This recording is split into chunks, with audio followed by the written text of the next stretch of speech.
If you were 2-7, you'd be in a bad mood too. Whoa, he has trouble with the snap, and the ball is free. And he hits the upright again. That's impossible. Get your mouth shut. Get your mouth shut. Jerk. The Bears' season's going to end on a double doink. If worms had machine guns, then birds wouldn't be scared of them.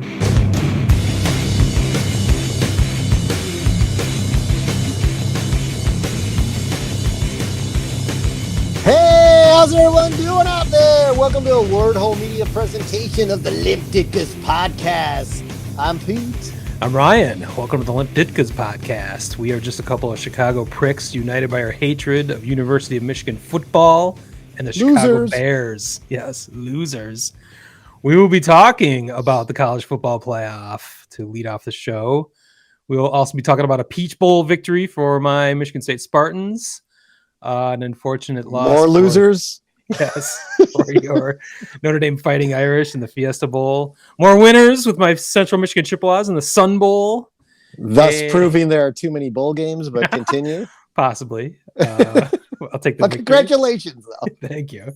We've also got plenty of NFL talk with a tough loss for your Cowboys. An incredible loss for the Detroit Lions in a couple of ways. And then we have some NFL notes, tidbits, what have you. Around the horn with Smitty and Pete. Yes. So let's go ahead and kick this motherfucker off. I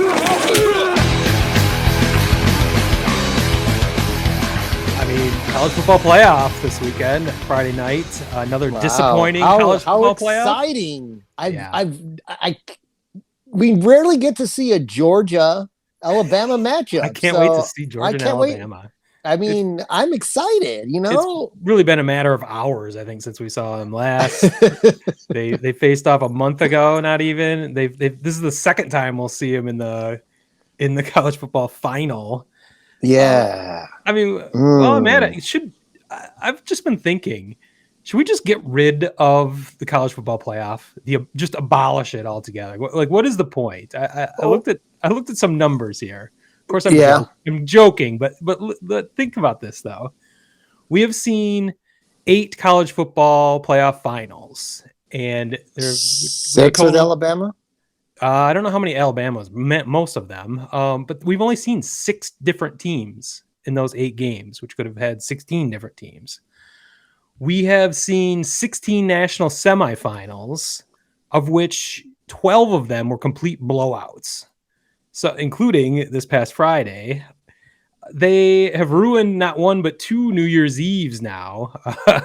I mean, why they play these games on New Year's Eve is ridiculous. I mean, I guess that's how the calendar falls, and the precious January 1st dates have to go to the Rose Bowl and other games, but they've fucked this up completely. Yeah. It's just, it's ruined the bowl season. I mean, players are opting out. They don't want to play in anything but these playoff games. So now bowl games suck, including my Peach Bowl, which it was fun. Well, it was actually really frustrating, but it was missing the 2 best players because they weren't in the playoff final.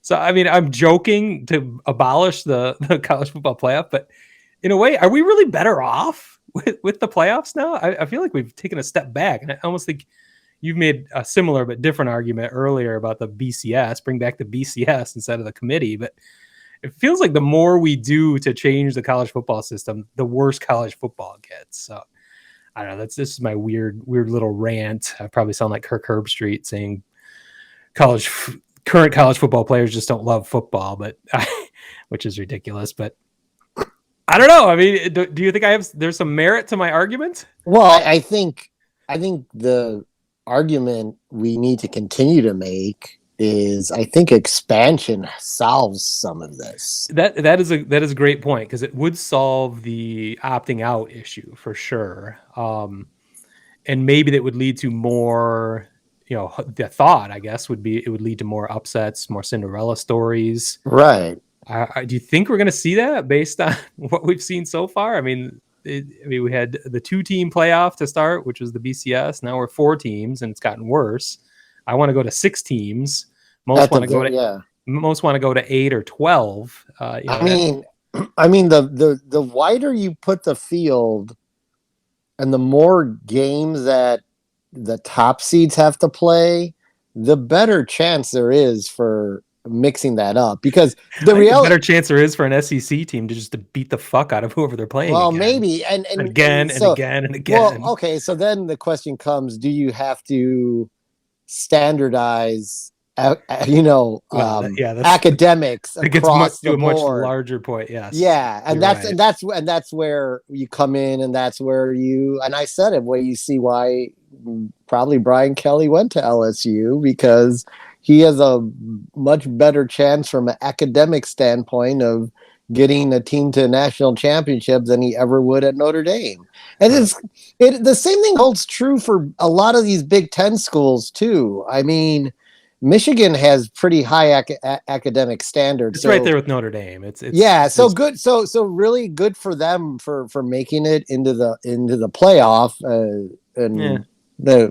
wasting our time. Wasting our time, as I thought would happen. But Notre Dame's been wasting our time too every time they make it into the fucking playoff. Yep, there are two of those. I mean, outside of the playoff, and we'll get to it soon, it turned out to be a very exciting football game, but when they're in those top 4 teams, they just get pasted. So, I mean, it's like men against children, really, at the end of the day. That's definitely what it looked like for Michigan. I was looking forward to seeing Aiden Hutchinson. I did see him get bulldozed several times. I saw him get held a lot. He was getting held quite a bit in that game, but at the same time, he was getting his ass kicked. Georgia just looked huge compared to Michigan, which is startling to see. I mean, you could see it at the coin toss. I don't know. It's just we're just a couple of, well, you're not a Big Ten fan, but Midwest fans, not SEC fans, complaining about the college football playoff. I'm sure all SEC fans are as happy as they've ever been. It just sucks. I mean, you took my ridiculous argument and brought in the salient point that expansion could actually solve it, and then really the real solution is leveling the academic playing field. But I don't know, the other portions of that would be climate. It's players don't want to come to the Midwest. It's much nicer to play in the South. They play year round. They play high school year round in the South. So these are unsolvable issues, but I don't know. I just thought it'd be great to be reactionary and just abolish the whole fucking thing. So go back to the bowl system, maybe even get rid of the BCS, just go back to the AP and what was it? The coaches poll. The UPI poll. Yeah. I mean, they're at the end of the day, have no national championship. When you look at how that poll is and how everything ends up, they're all so close. Does it really even matter? Yeah. Well, it mattered. It pissed people off enough for 100 years that we had to create the system, and I don't feel like we've made much progress. And we failed at it thus far. It is absolutely more fun to actually talk about the college football playoff than it has been to watch it. I noticed. So that gives us another thing to talk about, especially for dorky football podcasters like us. So thank you, College Football Playoff, for creating content. And now in hindsight, it would have just been better off for them to have matched up Georgia and Alabama in back-to-back weeks. So at least we could have seen something else in the national championship game. It would have been nice. I don't think the result would be much different. That's the other thing.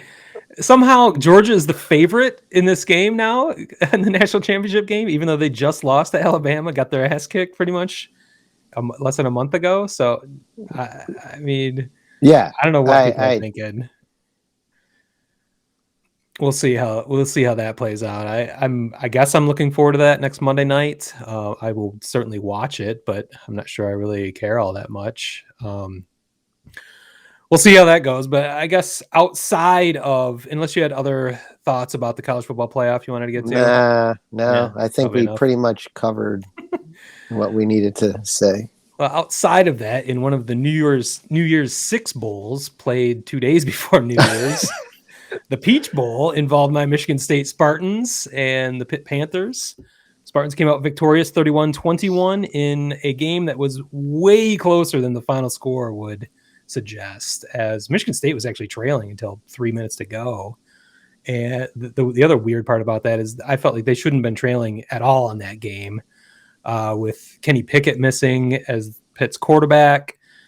They had their backup in to start the game, who was actually pretty effective, but he got hurt on a touchdown scoring play, running it into the end zone, and was out for the rest of the game. So they were immediately down to the third string quarterback, and they essentially couldn't do anything. They did score their 21st points on a pick six by their defense. So that was basically all they could do after their second string quarterback got hurt.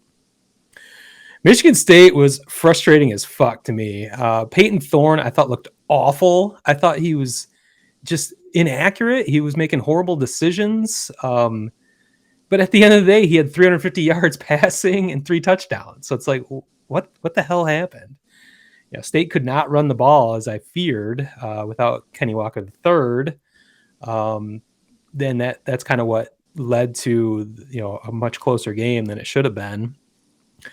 It was a strange game. You could see the third string quarterback. I keep forgetting the third string quarterback's name. Sorry. He did okay. He wasn't turning the ball over until late, and you could see that he was starting to make desperately poor decisions. And literally before the pick six in late in the fourth quarter, he threw a pass prior to that across his body into the center of the field, and it should have been picked off right there. And the next play, I was literally saying the sentence, "He's about to do something stupid here," and literally. The second syllable of stupid was the pick six. It was like immediate. Cal Halliday, our big linebacker, got the ball at like the 25 or so and just ran and ran and ran. He's not a really fast dude, and I was just waiting for somebody from Pitt to catch up to him. No one even got in the screen. He was just gone. And so I don't know if maybe they gave up at that point. That's what essentially cemented the victory for Michigan State. They actually, after that, the State did a pooch kick, which somehow flummoxed Pitt, and they fumbled that, and State recovered that, which is just an incredible final 3 minutes to a really frustrating game. It marked the 11th victory for Michigan State. That is only the 6th time in Michigan State history they have amassed 11 wins in a season. So congratulations again to the Spartans and Mel Tucker, who actually turns 50 today. He is 1 week older than you chronologically. So yeah, I mean, those are my thoughts on from a Thursday night prior to New Year's Eve game. Frustrating in general, but I'm glad they got the victory. What can you say? Proud of you guys. Win's a win. Yeah, exactly. And it looks like one of your receivers is staying another year, huh? Yeah, Jaden Reed is sticking around. He actually had a touchdown in the Peach Bowl. Jalen Naylor announced he's going pro today, I believe, was his announcement. I don't know if that's binding, if he can come back if certain things don't happen, but I'm not sure this is a great decision for him. I mean, I don't think he's going to go early in any rounds. I could be way off. I haven't heard him being a top pro prospect yet. I think he would probably benefit from coming back another year. But hey, I mean, if he thinks he can do it and get a paycheck, all the power to him. So I hope it works out. Yeah. Hopefully Mel Tucker can find a way to replace him in the transfer portal or through recruiting. By the way, we should talk about the transfer portal a little bit while I brought it up. I heard a stat today. There are 3,000 players in the transfer portal right now. Which really? I think, I assume there's a couple hundred per year. There are 3,000 right now. So the whole idea of college football is shifting rapidly. And how that works. And, Mel Tucker is at the forefront of how to exploit that. So I feel good about that. By the way, is transfer portal kind of a strange word? I always thought that it feels like sci-fi somehow. It almost feels like they're traveling. Yeah, you enter the portal like a Star Trek thing. Yeah. Maybe we'll play a Star Trek sound effect every time we talk about the transfer portal. I heard somebody on a caller into Detroit Sports Talk Radio.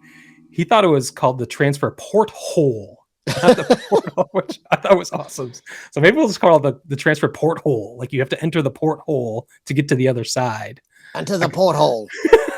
I like that even better. So maybe I'll make a graphic for that one for next week. But I don't know. Did you? I'm stalling because I'm assuming you probably don't want to talk too much about your Fiesta Bowl. No, maybe you have some strong thoughts. I'll talk about the Fiesta Bowl. I mean, it was the best of times. It was the worst of times. Yeah.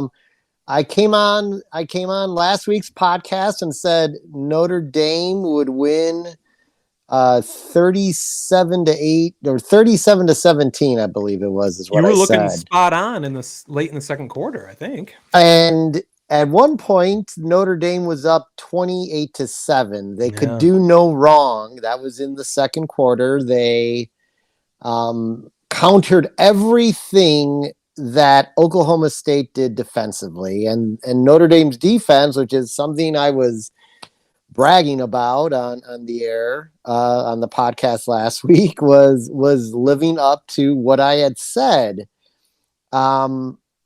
until one play towards the end of the first half would change the total momentum of the game, and Notre Dame scores again, and it's 28-7 at this point, and there's like 50 some seconds left, or maybe a little over a minute left. There's not a lot of time left on the clock.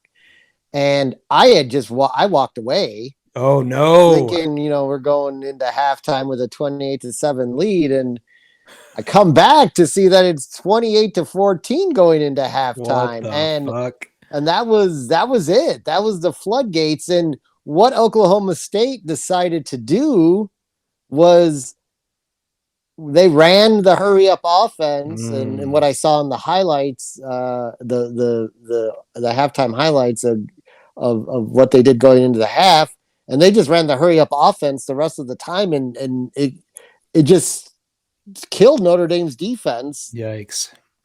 And Notre Dame's offense never got that running game going. The other thing I was talking about, how successful the running game had been over the second half of the season, they couldn't get it going. Oklahoma State was able to just, play the pass. I mean, when your team becomes one-dimensional, it makes it a lot easier on the defense. Yeah. And they are an opportunistic defense. And while everything backfired in the first half, everything went well in the second half, to the tune of, out of the 37 points that were scored from a little over a minute left in the first half to the end of the game, 30 of them were scored by Oklahoma State. Notre Dame only mustered another 7 points. They lost 37-35. It was a weird game because Notre Dame dominated the first half and Oklahoma State dominated the second half. And you look at the score and say Notre Dame only lost by 2 points, but it felt way worse than that because you scored that late touchdown really late. It was kind of a meaningless one at that point. Yeah, because you had to do the onside kick, and with all those new rules, that's useless until someone, the Cowboys saucer kick from 2 years ago isn't going to work anymore once people realize it's okay to touch the ball. Yeah. So until someone figures out the Da Vinci code for the new onside kicks are just pointless. You're almost better off kicking it like in a weird, like, kick it over the line or something. Yeah, kick it over the line and hope that the ball just starts bouncing and you're able to get to it. I've seen that tried too. That's that to me seems like you got a little bit better chance at that than anything else these days. But you know what? For Marcus Freeman's first bowl of a team he really didn't have full control of yet, not a bad showing. Yeah, it sounds like he just needs to work on halftime adjustments. He's got the right game plan going in, but he needs to. I mean, that's going to be something he quickly needs to learn how to adjust at halftime. Apparently, yeah, and we'll see if there's any other. I mean, I think obviously Tommy Rees will stay there offensively, but will there be some maybe other coaching changes? I mean, he was the defensive coordinator. Is someone just going to remain elevated, or are they going to go outside and is he going to bring some other people in? Who knows? But, it would have been really cool for him to as in his first game as the head coach to win in a bowl game against a decent opponent. But, it turned up, it didn't turn out that way. And it was, like I said, it was a real, it was like a slow death kind of type of game. You had this big lead and then it just pissed it all away. So I saw some unfortunate stats that I have to relay. Notre Dame was 79-0 when leading by 21 points or more. And now they're 79-1 since 2004. That's brutal. The other brutal stat was in New Year's 6 appearances, which includes all the top bowl games and the playoffs the 2 playoff appearances. Mm-hmm. You're 0 for your last 10 in all of those major bowl games. So what's going to happen? Maybe that's why Brian Kelly had to get out of there and left it to Marcus Freeman. But maybe Marcus Freeman, with that good start, learning from his mistakes at halftime, maybe he can bolster that and figure that shit out. But I thought those were startling stats. Startling. Had to share. I'm sorry. Yeah. Oh, I knew him. So no, it chose not to bring him up. I understand. Well, I mean, what can you do? Any more Fiesta Bowl thoughts, or should I move on to the? I just have one general thought, and it's not Okay. about the game on the field. It's the PlayStation Fiesta Bowl doesn't ring as well as a Tostitos Fiesta Bowl. So Tostitos is perfect. Can we just get this fixed, or at least bring in another chip company or something? I think we can just keep referring to it as the Tostitos Fest. All right, Fiesta that's Bowl. fine. It sounds way better. It makes perfect sense. It's from our childhood. It just worked. PlayStation, I understand why they have a vested interest in sports. That makes sense on some levels, but Tostitos is just perfect. Are they sponsoring anything else? It seems like they should be. I don't know. They should be in the bowl someplace. The La Quinta Fiesta Bowl, something. Well, Tony the Tiger is sponsoring the Sun Bowl these days. Wow. Not Frosted Flakes. Tony the Tiger. The Sun Bowl featuring my alma mater, the Central Michigan Chippewas, versus the Washington State Cougars. Last minute edition as COVID wreaked havoc on the bowl season. Now, is that a bunch of women over 50 they played, or the Cougars? Possibly. The way Wazoo looked in the first half, I thought that. I didn't think Central had a shot in this game because they were gearing up to play Boise State in the Arizona Bowl and found out that Boise State couldn't make it and suddenly had 5 days to prepare for Washington State. But they were up 21-0 in the first half. I actually went for a walk after the game started. I'm like, oh, this is going to be great. And I was really getting ready for the college football playoff later that afternoon. And I was getting updates. I'm like, is this right? How are we scoring touchdowns over and over again? And it was Lew Nichols III once again dominated another opponent. He had 130 yards rushing, another touchdown. He should have had yet another touchdown, but he actually fumbled early in the second half inside the 5-yard line. And that kind of led to a ridiculous second half where Central did pretty much everything they could do to give that game away after they should have been up 28-0. They turned the ball over there at the goal line. They give up 21 unanswered points. No, they did not. They weren't unanswered. Central finally got a field goal after missing 2 different field goals, a missed field goal and a blocked field goal. There were more turnovers in the second half. They finally got a field goal to go up 10. They gave up another touchdown. But it ended up being 24-21 final. Crazy game. I went from surprise and elation to frustration and worry and doubt. And then finally they did come away with a win. I mean, that's just a massive win for a MAC school over any Power 5 conference team. True, yeah. You don't think of Wazoo as necessarily a powerhouse, but that's huge. That's huge for Central. Huge for Coach McElwain, who got the obligatory Frosted Flakes Gatorade bucket dumped on him. Ooh. A little less disgusting than the Duke's Mayo Bowl celebration. The watered down mayonnaise. So that's basically, I think those are That's where Tostitos needs to come back, because I mean nobody's going to be dumping PlayStations on each other. The college bowl games are all about dumping shit on the coach now. So Tostitos could come back. Anything could come back, but just PlayStation. That just doesn't work. We got to figure this out. It should be food stuff.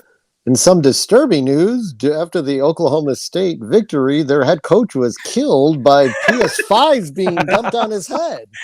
Oh, the humanity.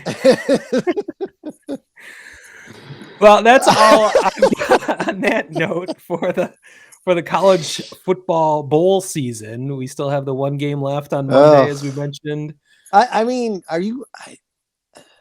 I'm We've gonna. seen it. I know it's gonna happen. I'll tell you right now. Alabama's gonna win. Is that crazy? I mean, am I gonna watch it? I mean, it's a Monday night in January. There's nothing else going on. I'm probably watch it for a bit.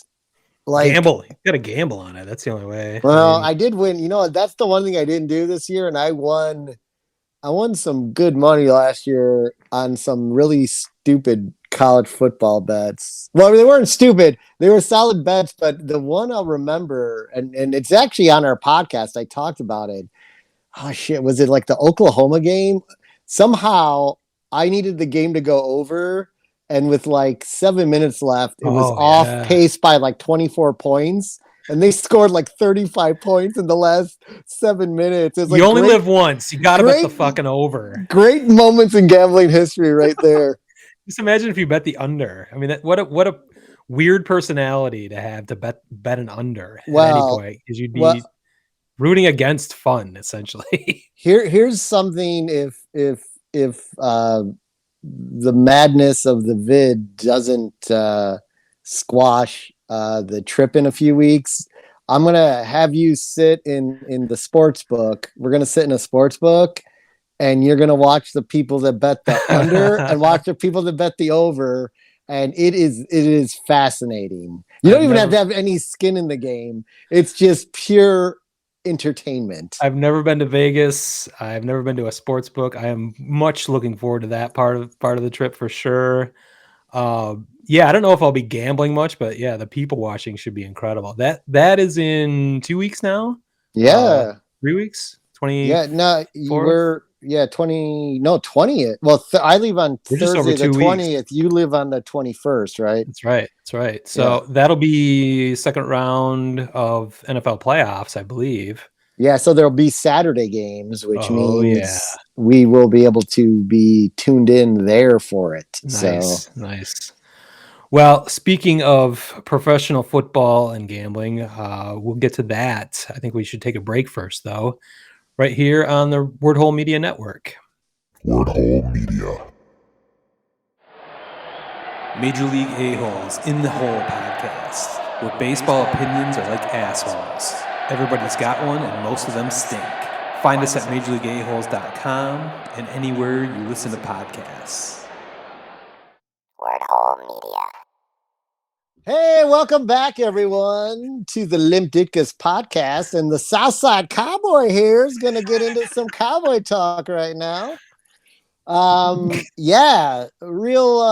heartbreaker on Sunday that really fucked up their seeding in the playoffs, which is the most disturbing thing about the loss. No. There were three really terrible things that occurred in this game, and two of them were on the officiating side, and the third was the offensive lack of execution in the first half.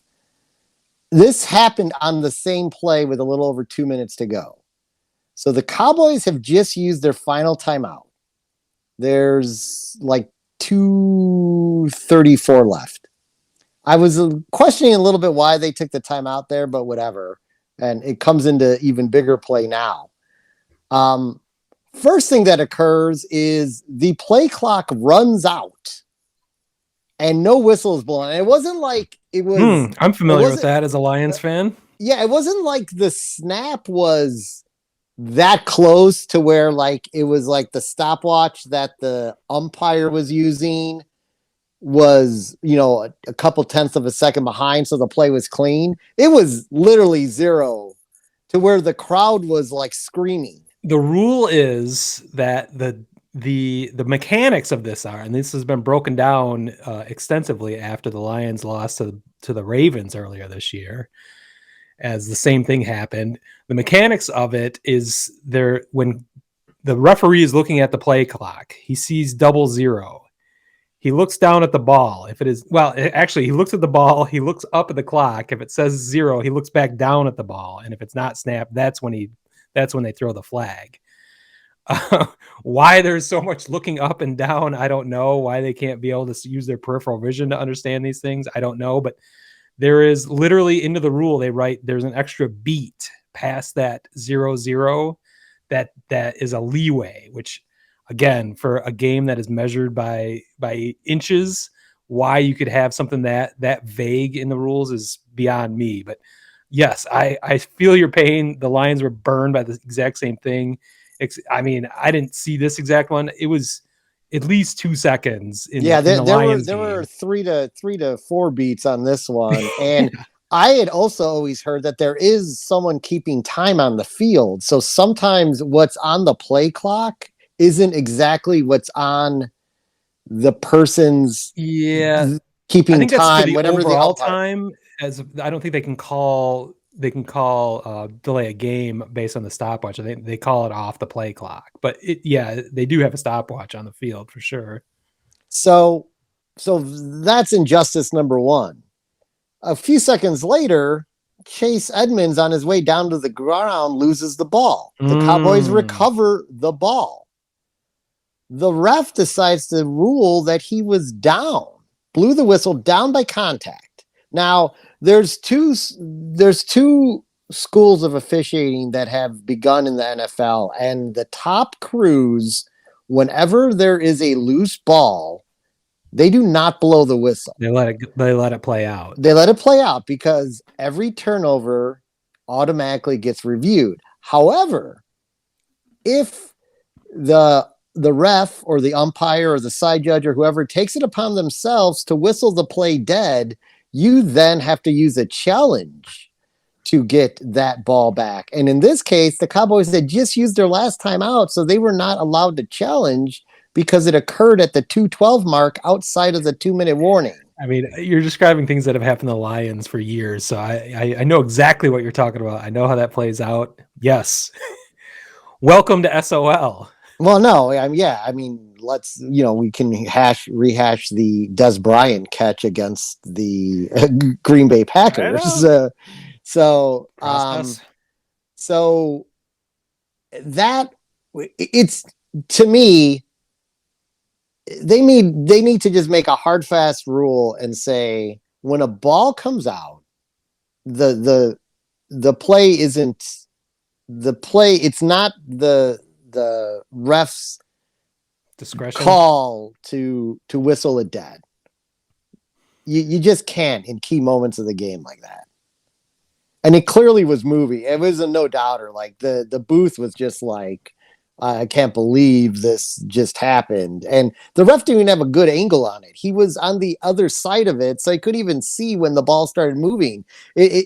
For him to alter the game in that kind of manner is it's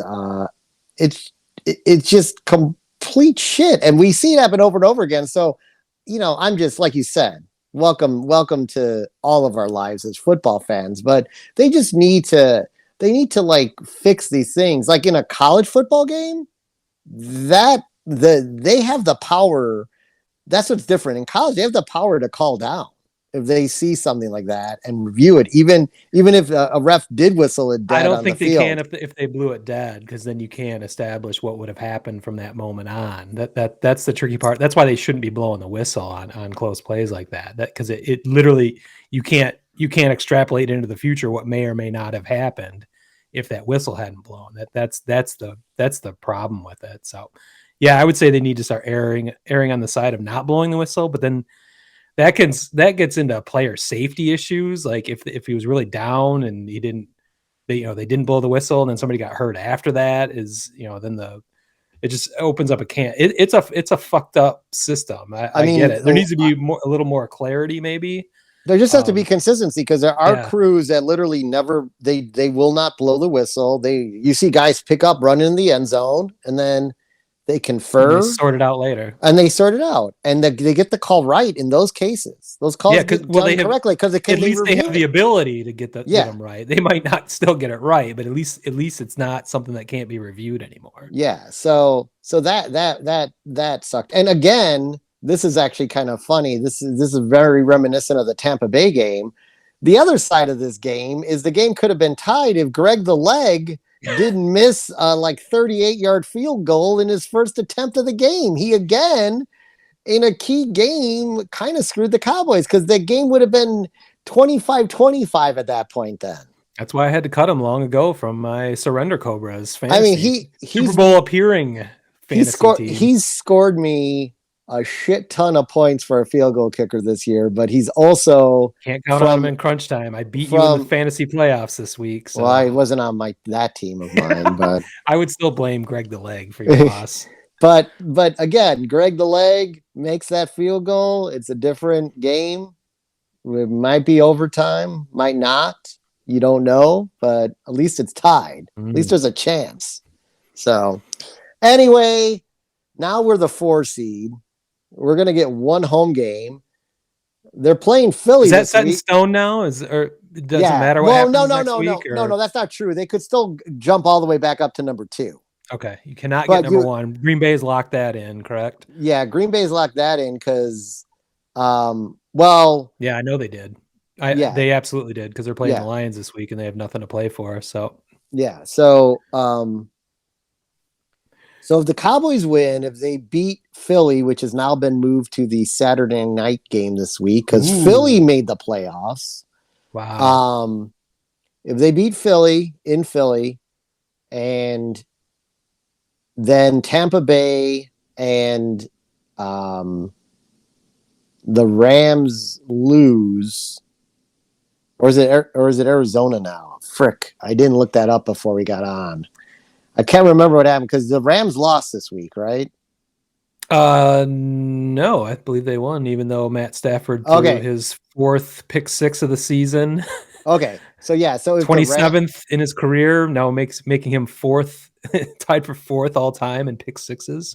Yeah, so it's not that I'm paying any attention to Matt Stafford or anything like that, but yeah, right. I know they need two. They need those 2 teams ahead of them to lose, and they win, and then they can move back up to number 2. But doesn't look great for that, probably. So, anyhow, they'll be in the playoffs. They'll get one home game. They may even end up somehow playing Philly again in back-to-back weeks, which we've seen happen before. Except the second game will be at home. So,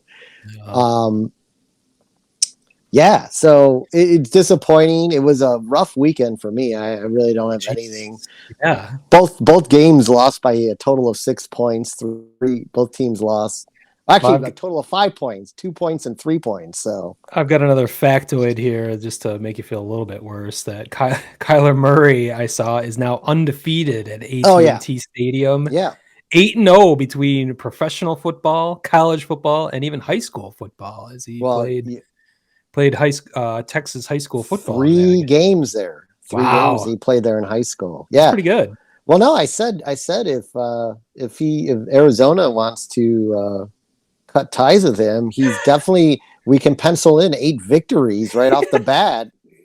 He knows what he's doing in Barry World. He loves that stadium. So good for him. He was fun. He's a freaking fun dude to watch when he's healthy, and he was definitely healthy in that game. He broke off. He did some big runs when they needed him late. I mean, it's like fuck. You knew it was coming, and they just still couldn't fucking stop him. I mean, he's good. I like watching him play. So he couldn't find a way to beat my Detroit Lions a few weeks ago, though. He was still coming off that. He was a little banged up still then. Well, it fed into my SOL narrative because the Lions are worse off by winning that game. But one team that was able to find a way to defeat my Detroit Lions was certainly the Seattle Seahawks, who the Lions have not beaten in Seattle since 1999. That trend continues as they lost 51-29. And it should have really been 58-29, but they took mercy on the Lions and went into victory formation inside the 5-yard line as time expired, instead of trying to score those 58 points because the game was so out of hand at that point. The Lions did start out the game with a defensive stop on the first drive, and then subsequently gave up 9 consecutive scoring drives to finish the game, which should have been 10 if not for the mercy of Pete Carroll and Russell Wilson. So that was the Lions defense in a nutshell, about as poor a performance as I've seen them have, which they've actually been, of all things, the defense has actually been pretty damn decent most of the season. It's just other areas have failed them. So, which is fine. They clinched the number 2. It can be no worse than the number 2 slot in the draft as the second worst team in the NFL. They still have a shot at the number 1 pick if somehow Jacksonville beats Indianapolis this weekend, which I don't think is going to happen, but and the Lions lose to the Green Bay Packers. Green Bay is not starting anybody I wouldn't think of consequence because they have already clinched the bye and have nothing to play for. Although, they have the week after this off, so maybe they don't want everyone to rest too long. There's those schools of thought, rest versus rust. So we'll see. Regardless, do not bet on that Lions-Packers game because none of that's going to make any sense because nobody knows who's playing or what's going on. So that's my bit of amateur gambling advice. But I pretty much, whatever you think is going to happen in the NFL right now, just bet the opposite because that's pretty much how things have gone. I mean, I didn't see the Steelers winning last night over Cleveland, and they did it quite easily. Yeah, it was easy. Well, I don't want to completely ignore the rest of the Lions' performance on Sunday. There were some bright spots.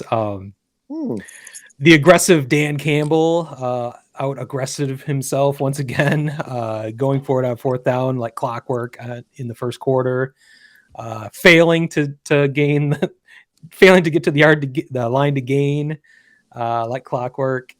Then he challenged the spots, which led to the loss of their timeout, which again, it's first quarter in a meaningless game in a meaningless season. Why not be crazy aggressive? Who cares even about your timeouts in the first half? That's fine. They had a onside kick that actually did work. They took the ball starting the second half, went down the field and scored, got the onside kick, went down and scored again, 2 long touchdown drives, and basically used up the entire third quarter, which is kind of an amazing thing. An impressive, it's a good strategy when the defense is giving up touchdowns basically on every drive.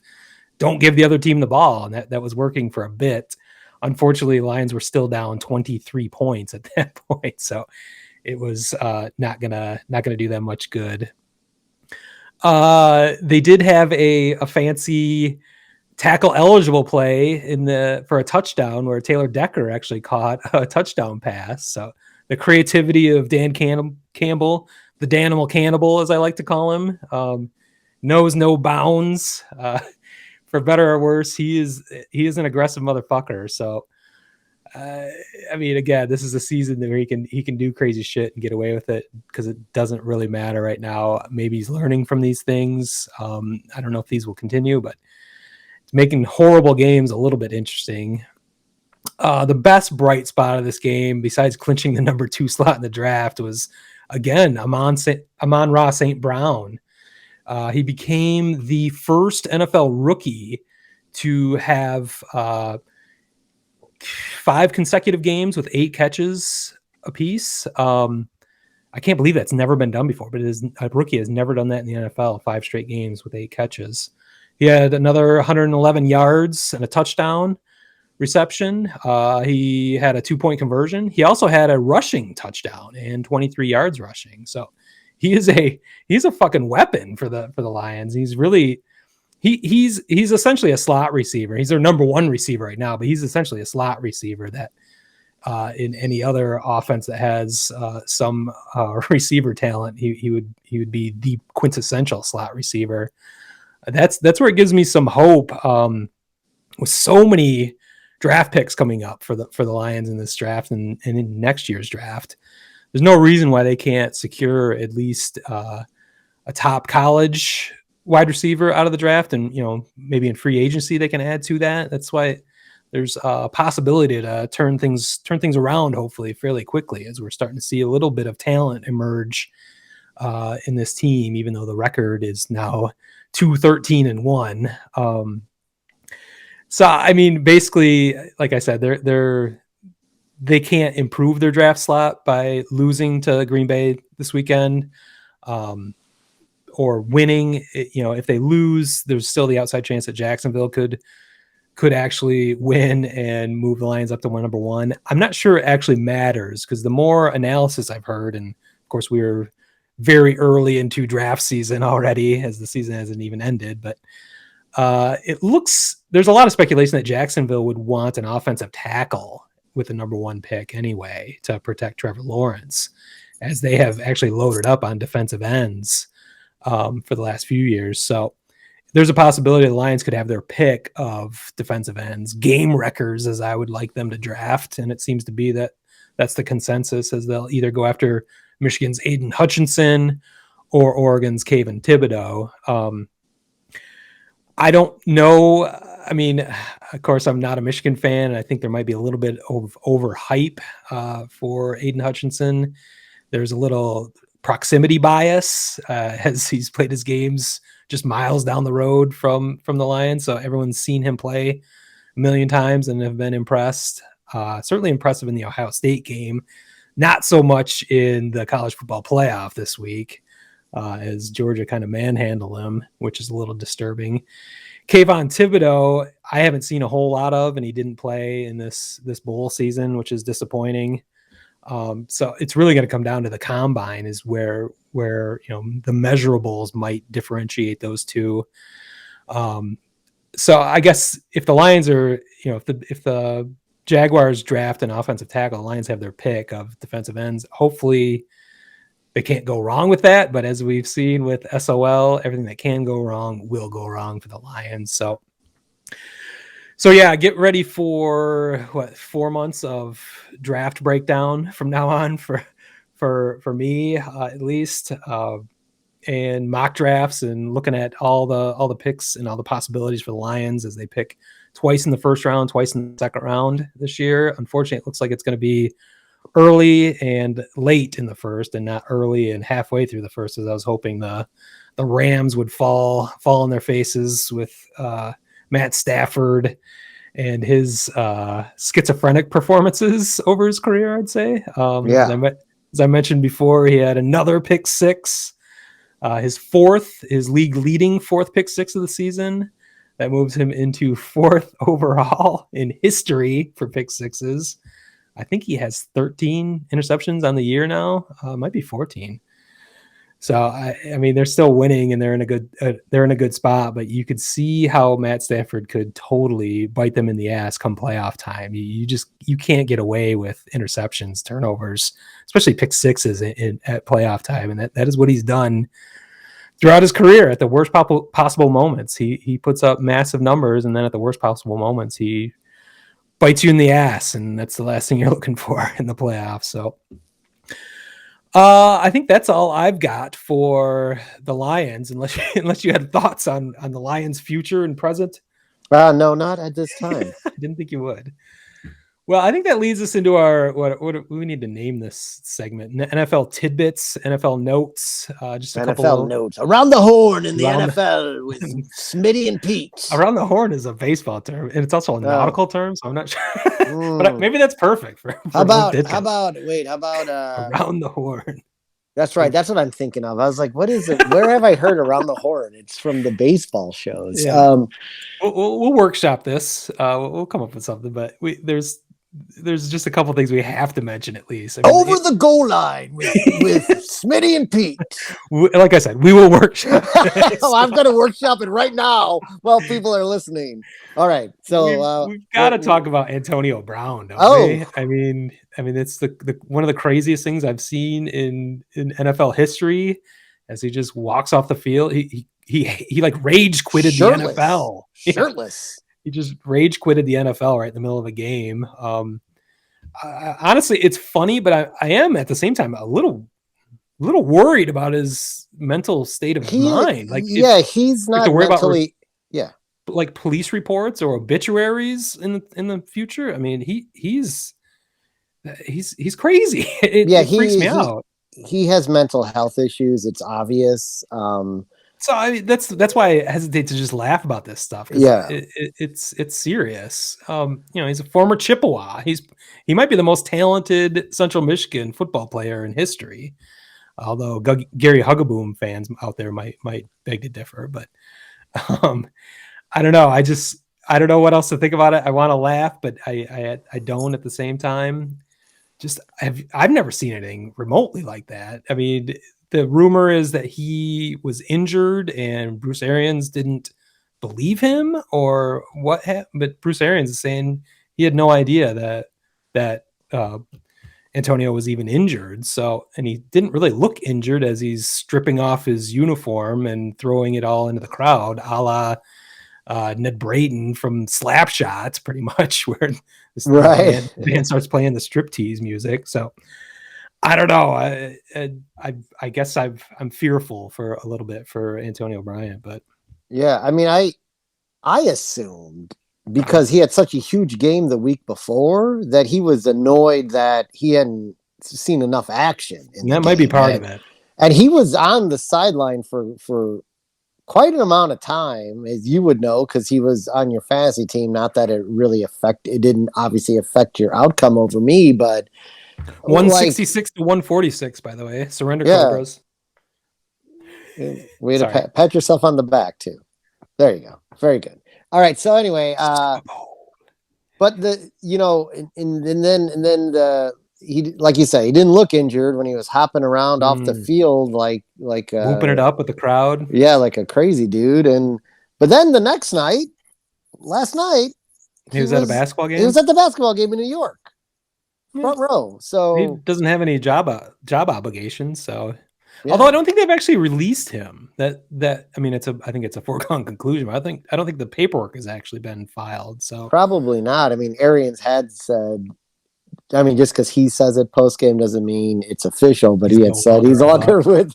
Yeah, he's no longer a Buck. So, boy, does somebody pick him up? I mean, or do they hold? I bet you they didn't do the paperwork so that nobody could actually pick him up. Yeah, and use him against him. Because that's exactly what happened to. Remember when they picked him up, and they won this freaking Super Bowl. Yeah, he was great for them. I know. He was great. That's what's he is a great receiver, but there are obviously issues there when you have such a great receiver and your home club, the club that drafted you, is willing just to say goodbye after you have some of the greatest receiving performances in that team's history in the Pittsburgh Steelers for Tomlin just to be like, it's not worth it. Like that. To me, says it all right there. You have that. You have the whole debacle in Los Angeles when he was with the Raiders, where he burned his feet in the cryogenic chamber and actually never played for them, I don't believe. That's right. You have the fake COVID card that he'd had this year, and he was just coming back from suspension for. I mean, the laundry list of just crazy shit is insurmountable, but that's the thing with the talent he has. He's a game changer. He helped them win a goddamn Super Bowl. So I don't know. I just it's confounding. I guess I'm glad he's not on my team. Although if he was, we'd be closer to contending. Other NFL news, if we want to move on from that, a little more less gravitas, less serious, more ridiculous, more fun to talk about. Would be the Washington football team announced today. They announced that they will be announcing their team name in about a month. They did eliminate, I guess they felt Red Wolves, because it was a fan favorite. So they felt the need to say, well, this isn't going to be one of them. Let's get that out. Let's get that out in the open. There's too many trademark and copyright issues with wolves, apparently, where Red Wolves would not fly. So They announced their final 8 names, including the Armada, which I think is kind of weird. Doesn't really, I mean, most of the names sound like they kind of relate to DC and government, with commanders. Presidents might be the worst one. Brigade.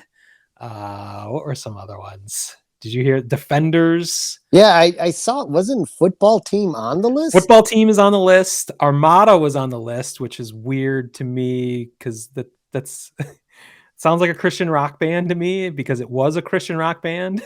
And I remember from high school because I actually knew the guitar player and singer from Armada, the Christian rock band. So I'm not sure that works for a football team. I think football team actually works better than almost all other choices on the list, except for Red Hogs.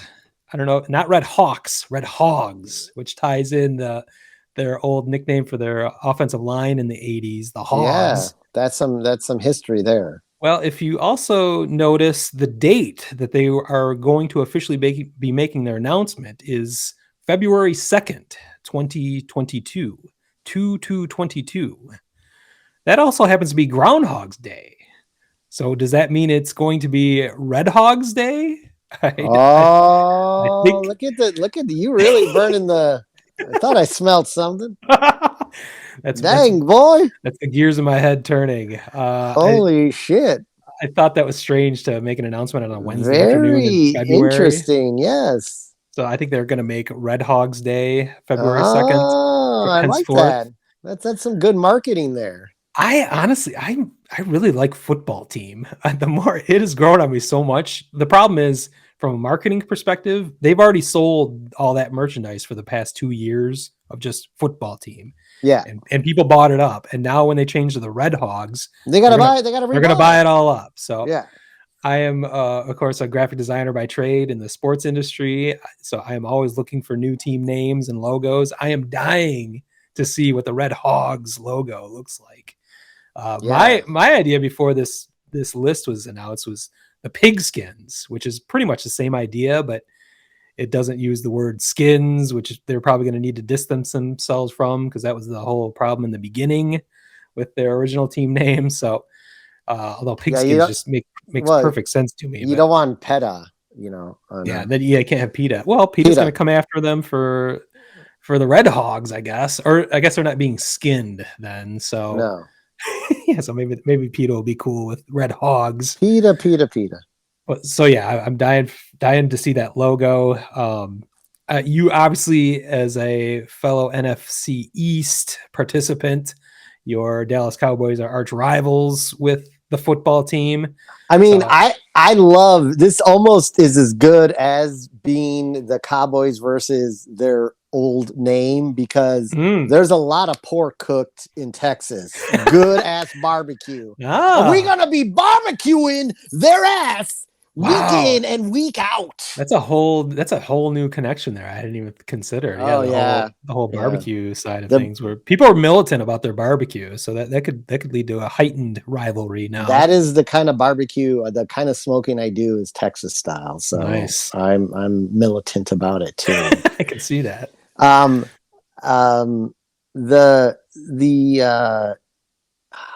had a thought and now I got off on that tangent and now it's gone. Red Hogs, Washington. You're right. Oh yeah. Okay. The funny thing to note, and this is cross podcasting, but I thought it was really good that Washington did do their due diligence in not to take a name that was already trademarked. Unlike the Cleveland Guardians, who of course picked a name that had been in existence in Cleveland for decades and thought they could just bulldoze their way into using it. So I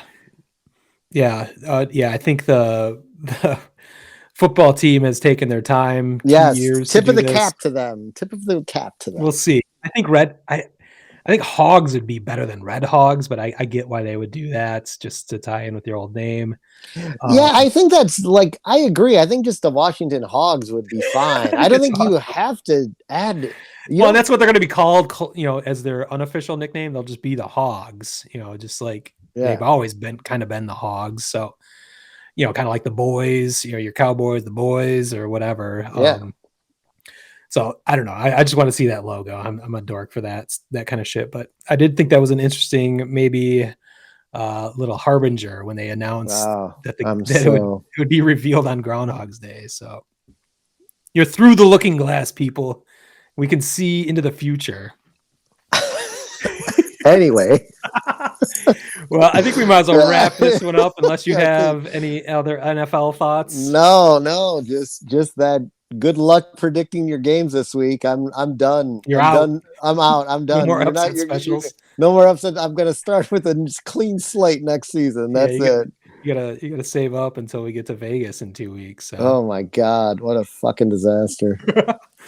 All right. Well, with that, I think we will wrap up episode 32 of the Limp Ditka's podcast. You can find this podcast anywhere you like to find podcasts. You can find us on social media at Limp Ditkas. You can find our merchandise at limpditkas.com. So with that, I'm going to say this is Dagger time. We out.